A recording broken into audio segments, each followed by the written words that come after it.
Hello, I'm John Pontifex, Head of Press and Public Affairs for Aid to the Church in Need UK, and welcome to Break the Silence, brought to you by Aid to the Church in Need, ACN, the Catholic charity which supports persecuted and other suffering Christians around the world. Please subscribe to our podcast on the platform of your choice and follow us on social media. We're especially delighted to have with us on Break the Silence Gavin Ashenden. Welcome to Break the Silence, Gavin. Thank you, John, very much. So Gavin is well known to many of you, of course, as a host on the popular podcasts Catholic Unscripted and Merely Catholic, the Catholic Herald's podcast series. Academic, author and commentator, Gavin was, of course, as many of you will be only too aware, an Anglican priest, and for a number of years was chaplain to the Queen, before a brief spell as a bishop in the Christian Episcopal Church, before being received into the Catholic Church in late 2019. So an illustrious and fascinating background on which to base a number of topics for our discussion today. In fact, Gavin knows, I'm right in saying, Gavin, you know Aid to the Church in Need of old, it's fair to say. And in fact, you helped smuggle Bibles and theology books to what was then, of course, Czechoslovakia and the USSR in the 1980s. And we wondered if you'd like to start by telling us one or two stories about your experiences in that particular task, difficult though it undoubtedly was. One of my most powerful memories is having already done some runs into the Soviet Union for distributing Bibles, medicine and clothing, because people will understand that currencies take different forms. Nowadays, we're concerned with the lack of cash and Bitcoin. But in the 1980s, one of the ways of helping Christians in the Iron Curtain was giving them a pair of Western jeans. They were worth about a month's salary.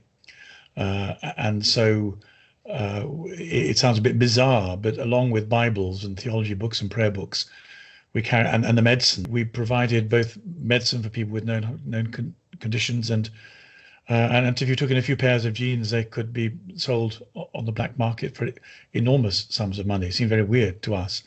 But having done a few runs in Russia, I got a phone call one day from a man called Alex Tomsky, who was quite an exotic character. I mean, some people develop eccentricity. Some people are born eccentric. Alex was born very eccentric, and he asked if I'd be willing, even though I was a Protestant, would I be willing to help Catholics? Well, actually, I've been helping Orthodox, so that wasn't at all a problem. But he said, you have a choice. You can either go to the gym and practice on some weights so that you can carry suitcases full of theology books without any over difficulty, or I can give you a drug smuggler's car, which I happen to have, don't ask me how, and we can use all the compartments that they used for drugs instead for books for seminarians. Which would you rather? By the way, he said, I'd much prefer you to take the drug smuggling car, which I've had trouble procuring, and adapt it for books rather than heroin and cocaine. And if successful, you'll get in so much more stuff. I said, I think if I turn up and drive a car like that, no pleas of pseudo innocence will work at all. In the times I've been caught in the Soviet Union, you could at least feign. I mean, they knew that you knew, and they knew that you knew that they knew.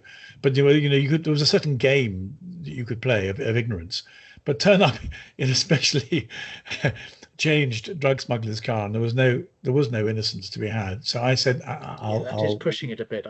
It really was. So I carried the books in, and so for people who don't know, one of the different countries behind the Iron Curtain had different solutions to Christianity. In what was Czechoslovakia, they decided that alongside the regular discrimination and persecution, they would simply forbid the Catholic Church to have any ordinations. And then they said, well, we're here for a long time. In a generation, the Catholic Church will be gone. No priests, no mass, no people, no faith. And so some of the Catholics in Czechoslovakia begged for books, and they went underground, went to the catacombs. Many of us have thought that if there's a renewal of Marxism, we'll be back to the catacombs. I didn't think it would happen in my lifetime, but it's been a very swift turn of the cycle. And some of us took in these books. I was asked to do it with I think a man who was a professor of English. I never knew his name. Sometimes when we were caught and pressured, sometimes the pressure became torture. It was important that we didn't have any details to give, if at all possible, or they were reduced. I wished when the wall came down in '89, I wanted to meet him, but he already had cancer, and I suspect he didn't survive. But so there were lots of people I'd like to meet. I remember when I was a university teacher, years later, Czech students would come, and I would ask them, in the year 2010, what do you know of what happened 20 years ago when you were born? Do you know anything at all of what it was like living under communism? And they would say no. Our parents and our grandparents wouldn't even talk about it. Really? It was Didn't say taboo. anything at all? No, it was really not. It was too painful, too difficult. When I was in Prague, you were warned. 3 out of every 5 people in any one place. So if there were, for example, 10 people in a cafe, you must assume that 6 of them were on the state payroll as informers. And you couldn't be able to tell who it was, but you needed to know that was the scale of information that was being sent back. And therefore you couldn't trust anybody. You had to be extremely careful about being tailed. I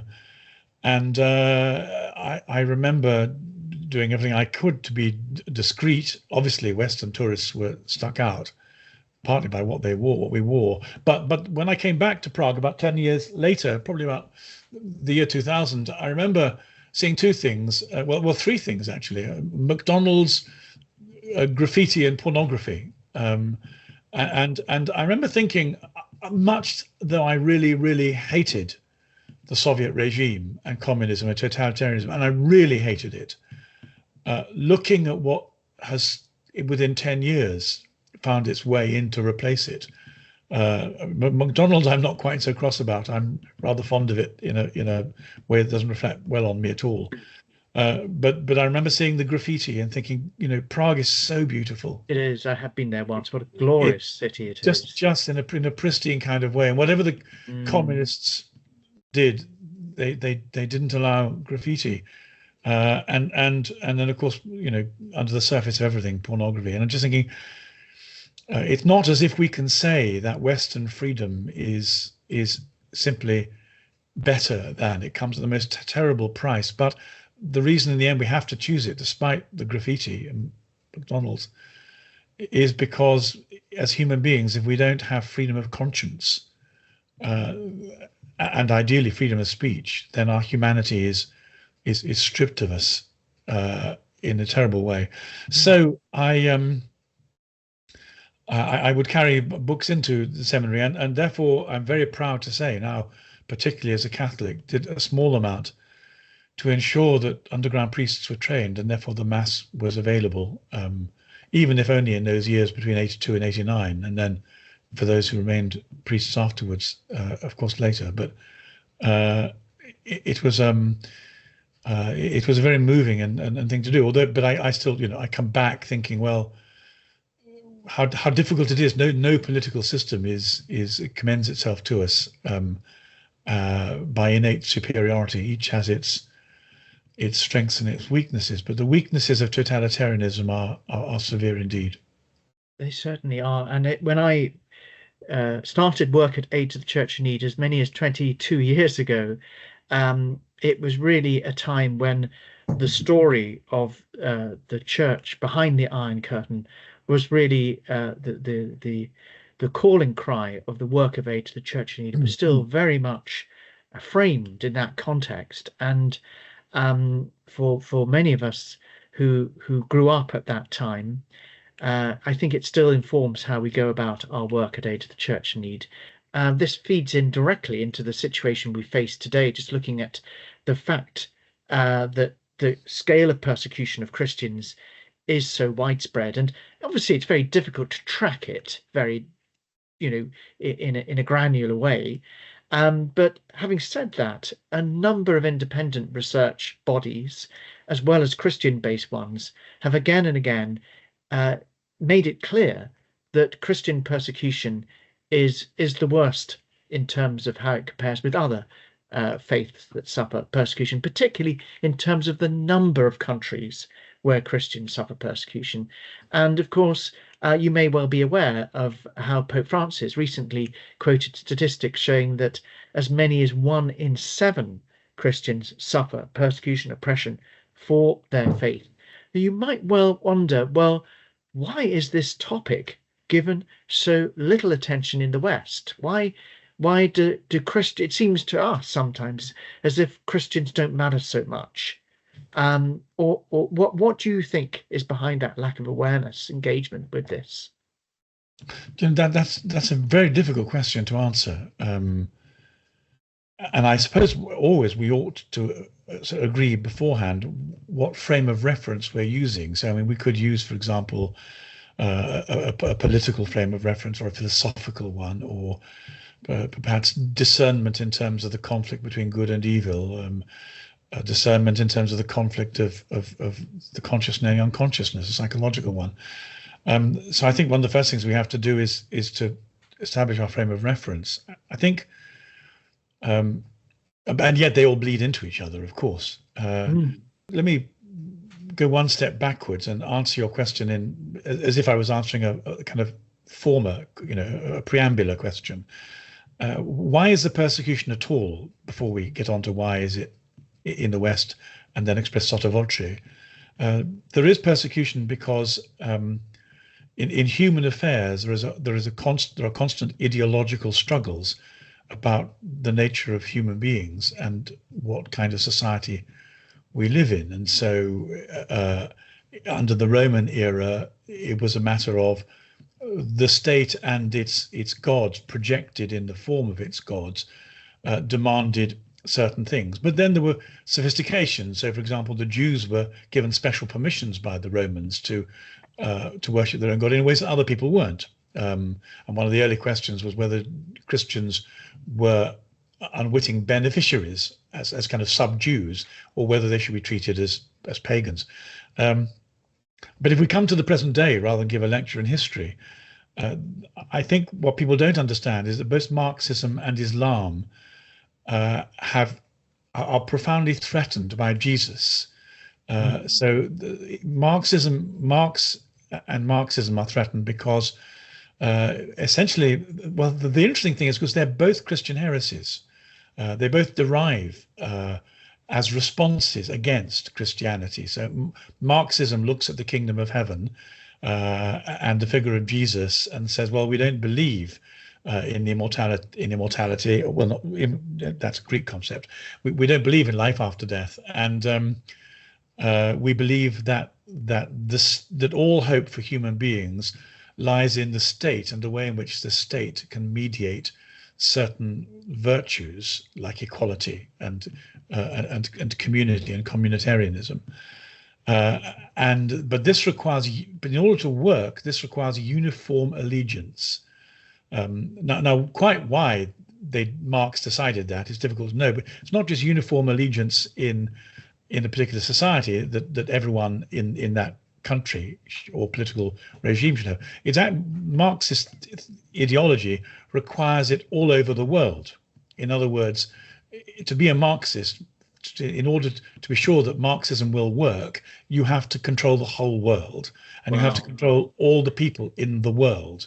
And so any deviation, it destroys the integrity of the whole project.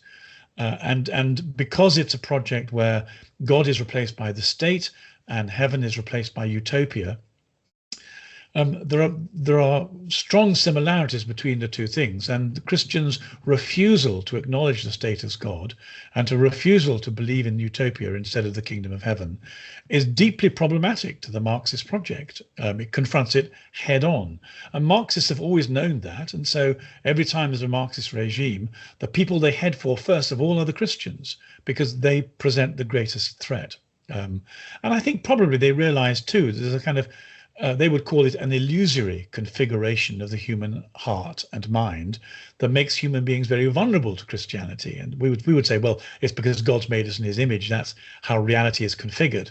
In a society where today so much of the world lies either in the grip of an authoritarian Islam or in the grip of an authoritarian Marxism, economic or cultural. There are two versions.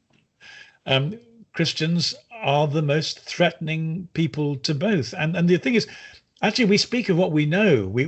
Jesus is such a powerful figure of inspiration that the claims that he makes are so extraordinarily potent and transfigatory and revolutionary that Islam and Marxism are both quite right to be very, very wary of them.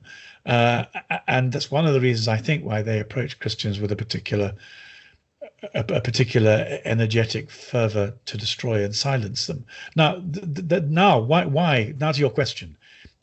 Sorry to take such a long time to get there. No, but fascinating.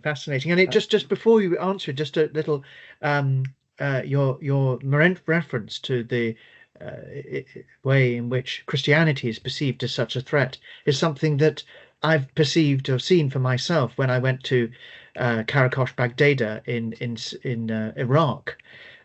We came into the situation which Daesh, ISIS, had control of, and we went from church to church. And what grieved me very much was seeing how the extremists had made it their business to shoot at the cross. Yes. To use it, any statue, or particularly the crucifix, as a target practice.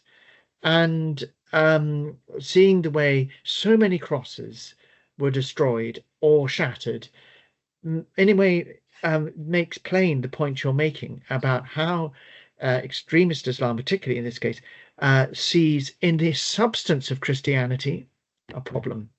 And this point you're making about the claims is borne out by the evidence. But that's just a footnote to what you were saying. I think probably we have to acknowledge a sliding scale over the last 40 years, perhaps, because over the period of our lifetime, Western society has changed slowly but perceptibly, and yet all the time it has had a difficulty with telling the truth about Christian persecution. I think in the beginning of the period, I mean, let's just say from, I don't know, the 1960s to the year 2000, I think one of the difficulties was that Western society found it difficult to believe that Christianity was potentially so impactful. There had been a long war of propaganda from after the Enlightenment and after the scientific revolution, and from a growing liberalism, that really religion was irrelevant. It was a mistake, and people would grow out of it almost as if it was a sort of form of infantile arrested development, which I think anthropologically was how secularism saw Christianity. That's how they talk. And so the difficulty was that rather like childhood habits, you didn't want to acknowledge them too much because they would pass automatically. Don't acknowledge them, don't notice them, don't speak about them, let them just be carried away as the driftwood of time carries them in the background. And so to have acknowledged in the 60s, 70s and 80s that Christianity provoked particularly communism to such rage would have been to give the faith a degree of importance that was completely philosophically against the interests of the way in which secularism was trying to undermine and diminish and dispense with Christianity. So I think that was one of the reasons why. And in fact, one of the things I had to do as I came out of Czechoslovakia, the full story is really quite interesting, the way in which I brought out lists of the names of people and their offences and their criminal sentences, so that the Keston College in particular could publicise the level of specific persecution, people being sent to prison for having a Bible, for talking about Jesus, for going to church. And Guardian readers and academics, and generally people on the left, trade unionists, absolutely refused to believe this was taking place because part of the propaganda coming out from behind the Iron Curtain was we are a benign, inclusive regime in which people are free. They just choose to be communists. Everyone living here is free to do what they want. It's all done voluntarily and not by compulsion. That was what they tried to keep out of the. So it was quite important that when we said, well, look, here are 30 people who've been sent to prison for owning a Bible, and here are their names, and these are the prisons they've been sent to, and here are the years in prison they have, and we're going to publish them. This was clearly stuff that it was unlikely to be made up. And it had a big impact, which is why Michael Bordeaux of Keston College was determined to make that facility available. And some of us had to go in, and to get the details out, there had to be some old ladies who sat at the back of court, made notes, wrote the details down on tape, which was then given to me and wound round my thighs from my knees to the top of my thighs, so they could be unwound.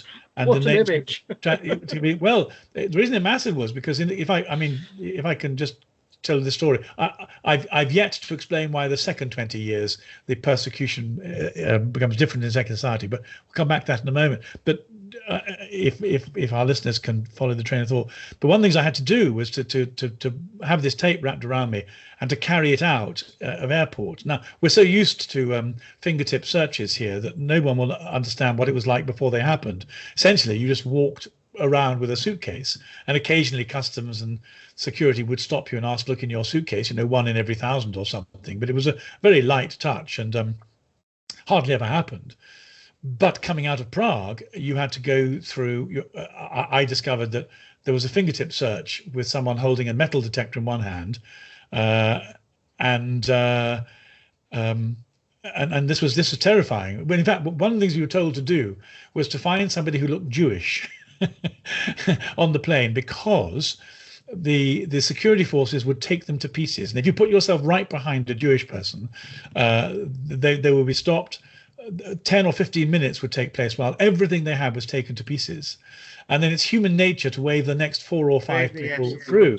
So very important, you should be the one behind the Jewish person being taken to pieces. And then you had every chance of being waved through as a kind of security people took a breath. So that was one of the tricks we used to get in and out without being searched but on my way out on this one occasion, actually, it was the last time I ever did it, because I would say my nerve probably broke under it.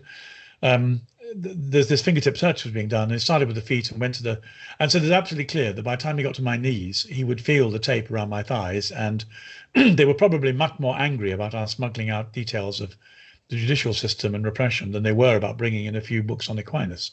And so I think a small miracle happened, really. I thought I only have seconds to find some way of stopping this happening. And in those days, I had a long, what was called a wind sheeter. I mean, one of those ski jacket kind of thing, really, that was badly designed and went down almost to my knees. But because I was a poor Anglican clergyman, the pockets had worn through and there were holes. And the annoying thing about them was my keys kept on. I put the key into the pocket, forgetting the pocket was bust, and it would go right down into the lining. Yes, it would fall through. So I had done that. My house keys were down there, and I'd completely forgotten. But as he got towards my knee, the metal detector strapped to his left wrist suddenly got within range of the keys in the lining of the case, and it went off. I was 2 seconds away from being arrested, exposed, and imprisoned, I think. So he stood up immediately and he hit a panic button. And then the 6 armed guards came in and stood around me in a semicircle, pointing their machine guns at me, whilst he rubbed his hands together to find out the source of, the knife, the gun, whatever it was, had set this thing off.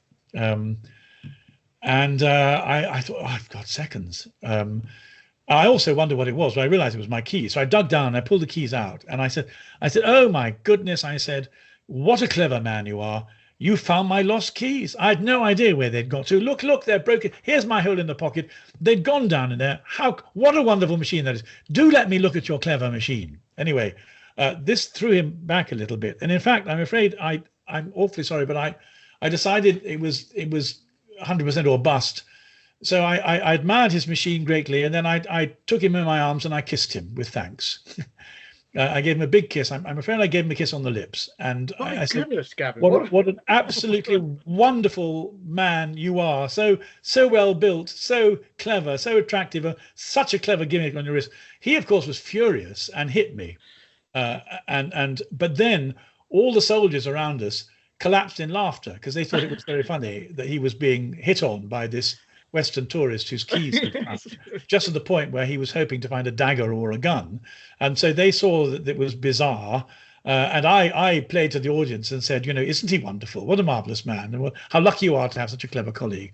And the more I guided up, so to speak, the crosser he got. He knew perfectly well I was hiding something. I mean, all his instincts were, this is an act. And this man's got the better, and I'm blown if I'm going to let this man get away with it. So he immediately went to work in trying to find the thing that was hiding from him, but he made the mistake of looking for something metal. So he went up and down my body with the metal thing, saying, where's the real thing that this man's, I've been decoyed, but where is it? And he completely forgot to continue with the fingertip search, which would have exposed the tapes. Exposed the tape on the legs. Yes, and I'm afraid the more he went up and down my body with his metal detector, the more I played up how attracted I was to him. And fictionally, I have to say. And the more his colleagues mocked him and made fun of him, and the more angry he got and less likely to put two and two together. And finally, having hit me a few times, he pushed me through. But the difficult thing was we then sat on the aeroplane and we sat there, I think, for between 1 and 2 hours. You must have been in sort of shivering wreck by that stage. Like I say, I think I think my nerves gave way. But the worst bit of it was on the plane, and the announcement was we've been forbidden permission to take off. There are security issues at play, and the authorities have refused to let us go until they're sorted out. Now, I'm fairly sure that what they would do, because there were no computers in those days, and I'm fairly sure that what the authorities were doing were taking my details and phoning different parts of the Iron Curtain to say, who is this man? Does he have form? What are we looking for? There are red flags. But because there were no computers, they would have to have done it manually. And after a while, I mean, I had plenty of form in Leningrad and Moscow, but it looks like the people in Prague didn't discover that by phone. And after about 2 hours, the plane took off. And I have to tell you that I thought, whatever fantasies I have about pretending to be 007, I am not 007, and I can't cope with this. This is difficult.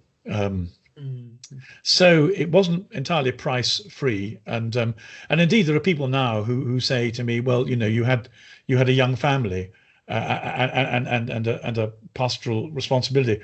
What do you think you were doing playing the pseudo hero in because you could very well have been arrested. In fact, when I had gone into Moscow the time before, and that they had found my books and pulled me over, and I tried this fiction. They said, well, we know who you are and we know what you're doing. You can pretend all you like, but we know that you have addresses. And in fact, they at one point they stripped me down to my underwear. They put my hand on the table and they brought a rifle butt down on it, and it hurted a lot, but it was safe from damage by my ring. And so they said, so now, why aren't your fingers broken? I said, well, my ring took much of the impact. What's your ring made of? Gold, I said. Well, now here we have the chit you signed on the flight coming into Moscow, where you're specifically asked, are you importing any foreign currency or any gold or silver bullion? And you said no. Oh my and now goodness. you tell us that you've actually smuggled in some gold. And the price, and it's all very well you saying Her Majesty's government will look after me and but actually you're a bullion smuggler. And the tariff of bullion smuggling in the Soviet Union is 20 years. So you're going to be sent away to prison for 20 years for smuggling 3 ounces of gold in. But I'll tell you what, because we like you, we'll strike you a deal. And for every name and address you give us of the people you're going to see, we'll knock off a year off the 20-year tariff in the Gulag. So you could, let's say what, your visa says you're here for 10 days. Let's say your plan is to visit 10 people. You can be out in 10 years instead of 20 if you surrender their names. And this was not easy. So as it is, and the interrogation techniques were really quite difficult to withstand. And I have to say, I think I probably came quite close to giving up names. I didn't, but I I could see that the particular way in which they approached the interview we had was very, very undermining and difficult to manage. In the end, they decided to tail me instead, and I had a tail. But again, I'd been told by some competent people here that the resources of the state were only so much. They'd probably only manage 4 to 6 people on you, and if you spent 4 hours in the Moscow underground, and you were the last person on and the last person off trains for 4 hours, you would lose 6 people. And you could then, if you did that, you were then free to you could do what you want to do. Do what you want to do. But if there was any question, and even if there wasn't any question, that was how you made absolutely sure you weren't being tailed. And it is indeed. I mean, again, there are no CCTV cameras, or it was a different world. It was all done by people following each other with trilby hats and raincoats, rather charming in a way. So people quite rightly said, "Who do you think you were, and why on earth do you think you were supposed to take those risks?" But at the time, I felt I had read Solzhenitsyn. I was so outraged by the conflict between Marxism and the body of Christ that I thought, well, of those to whom much is given, much is expected. It's my duty to do everything I can. What I had no idea of whatsoever would be that within my lifetime, the very ideology that was causing such suffering to the church behind the Iron Curtain would suddenly appear in the West and begin its march through the institutions.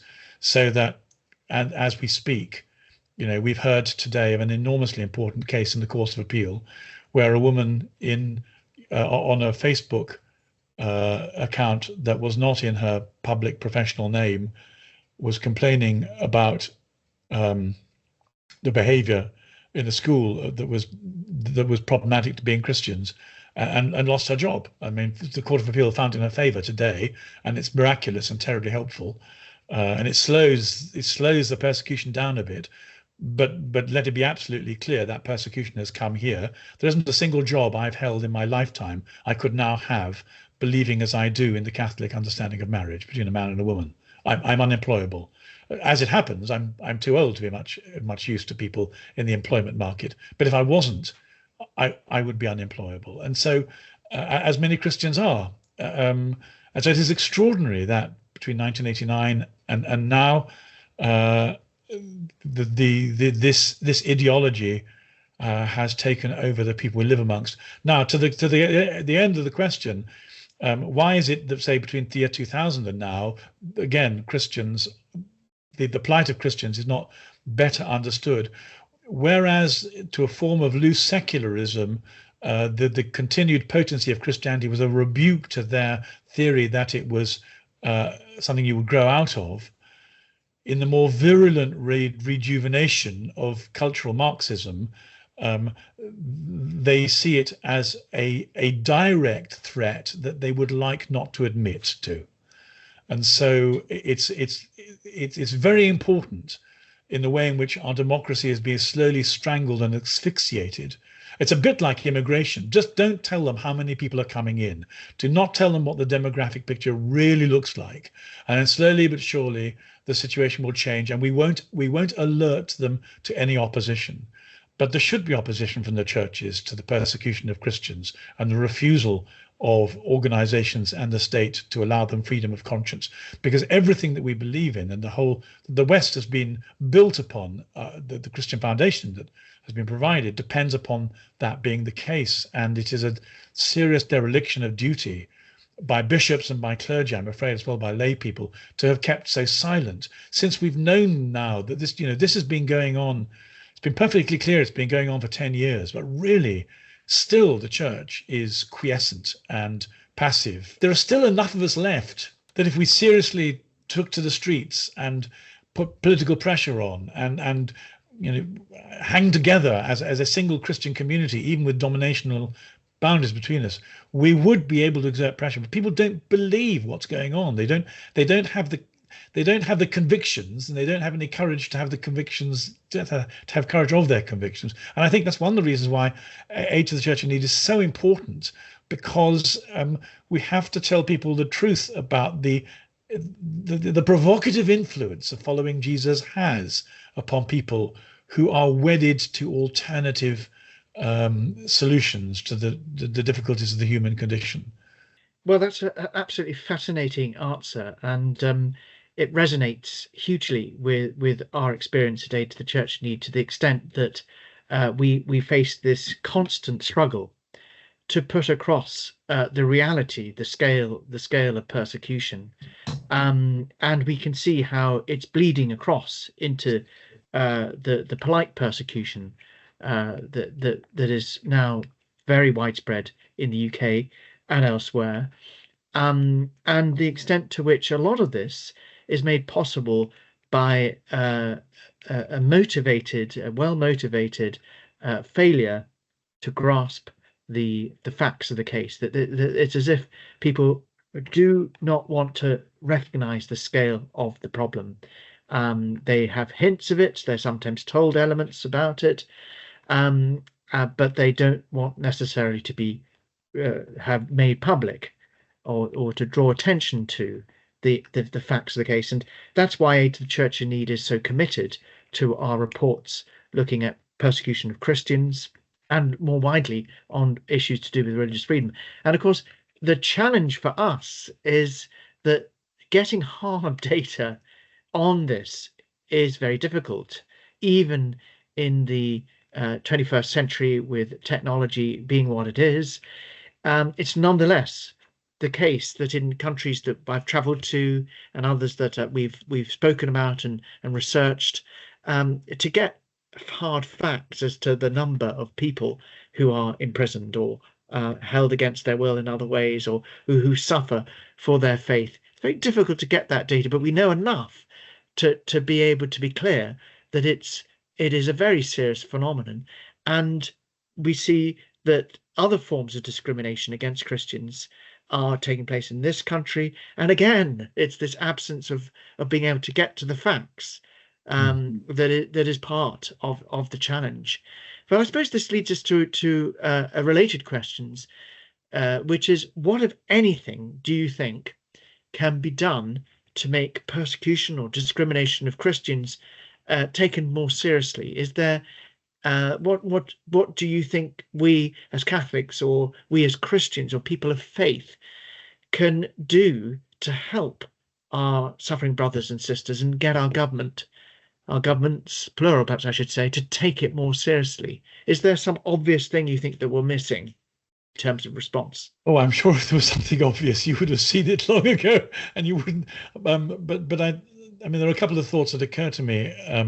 I mean, one is, having become a Catholic, I've had to reread my history of England, because I had underestimated the degree of educational propaganda that I had been subjected to. I mean, as always, you don't think it's propaganda until you discover there's a different narrative. I've been astonished at my rereading of the 16th century and the persecution of Catholics in this country.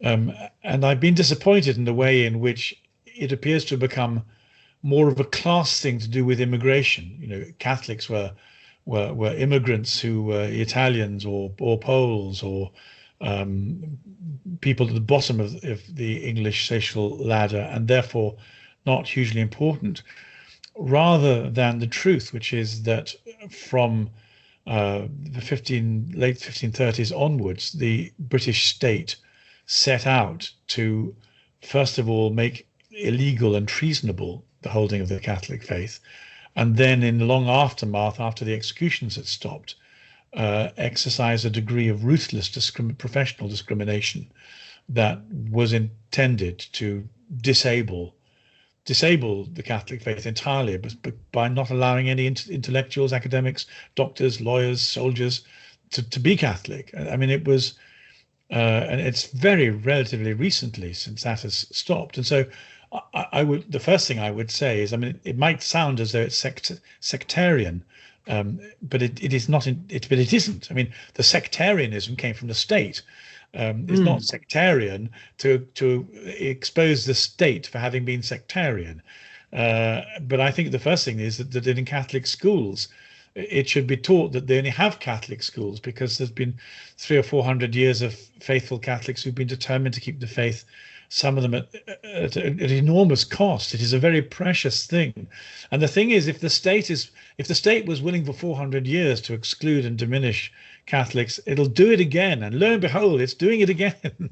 So between the sort of the Catholic Emancipation Acts, and 2015, when marriage law was changed, there was a brief period when you could be a Catholic in the public square, but before that and after that, you can't. And so, I think we should do some joined up history teaching, and Catholic children ought to be able to understand why so many of the virtuous elements that we enjoy in our society are based upon the teachings of and the witness of the Catholic Church, and how ephemeral they are, how quickly the state can turn against them. So, but to do that, you have to have Catholic teachers. And all my friends in the Catholic education service say, well, we can't get the Catholic teachers.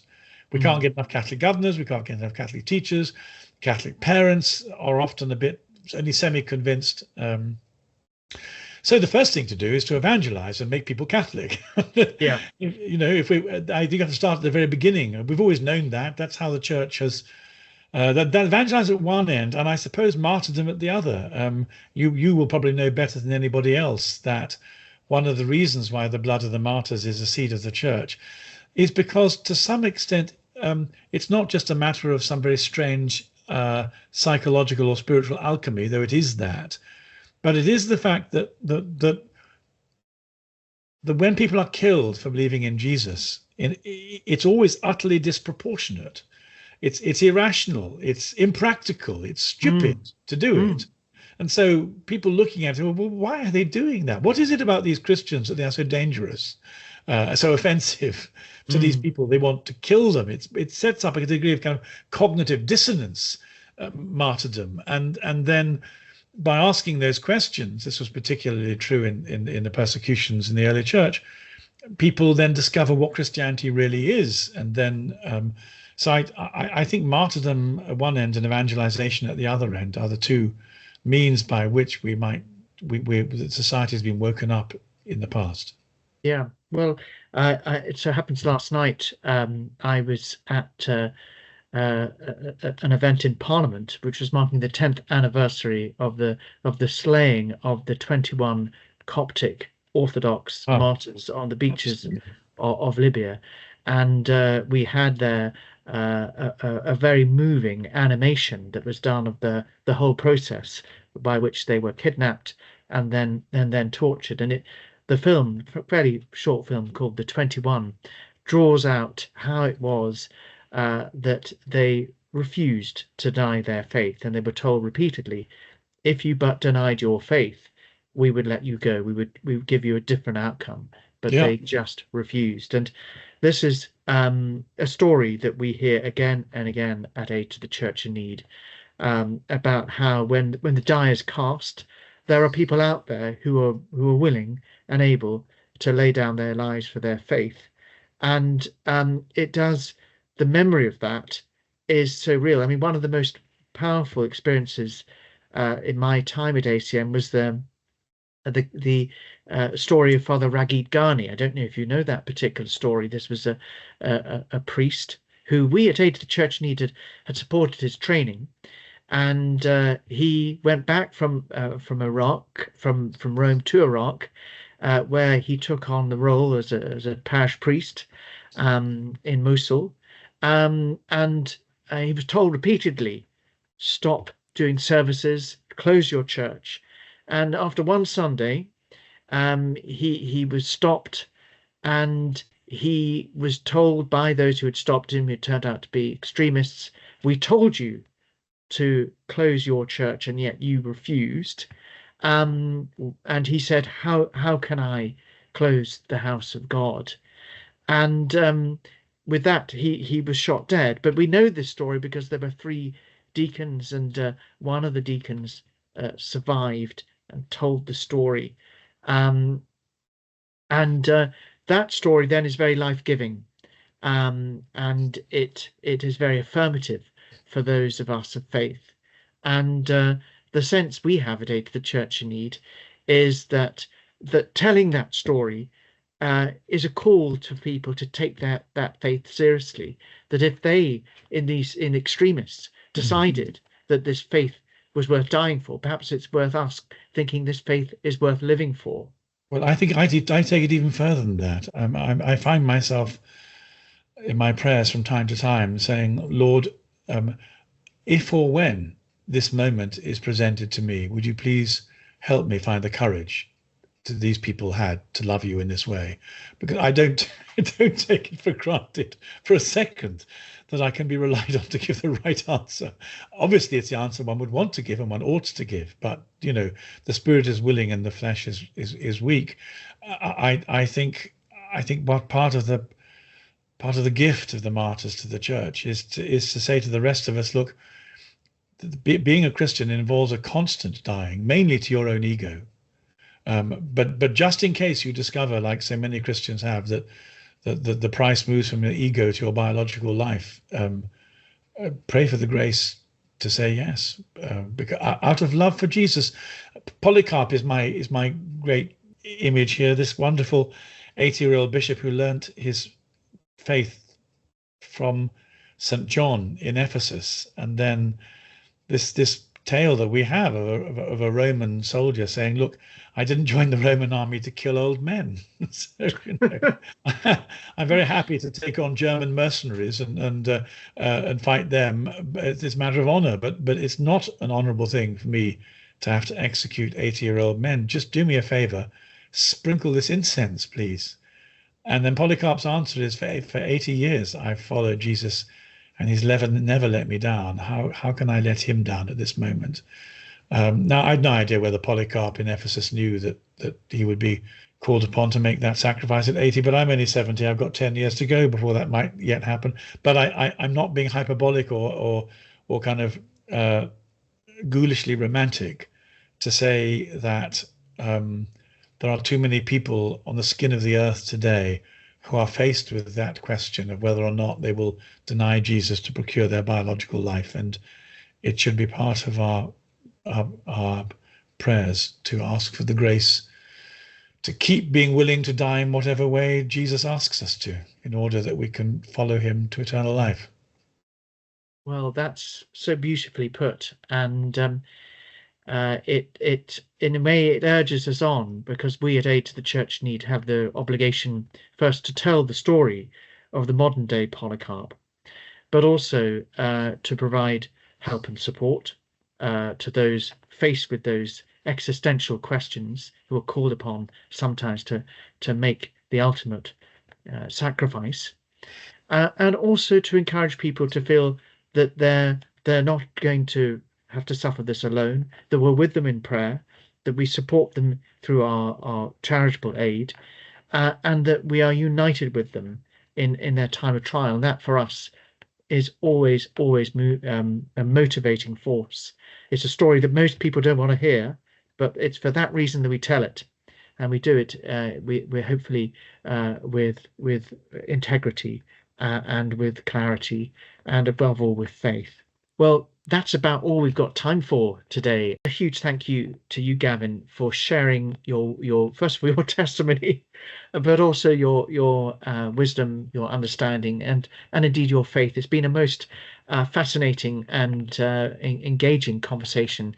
To those of you listening or watching, just a reminder to you, please do subscribe to our podcasts on the platform of your choice, and follow us on social media.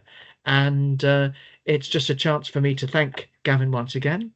Thank you all for watching or listening, and keep following Break the Silence. Thank you all.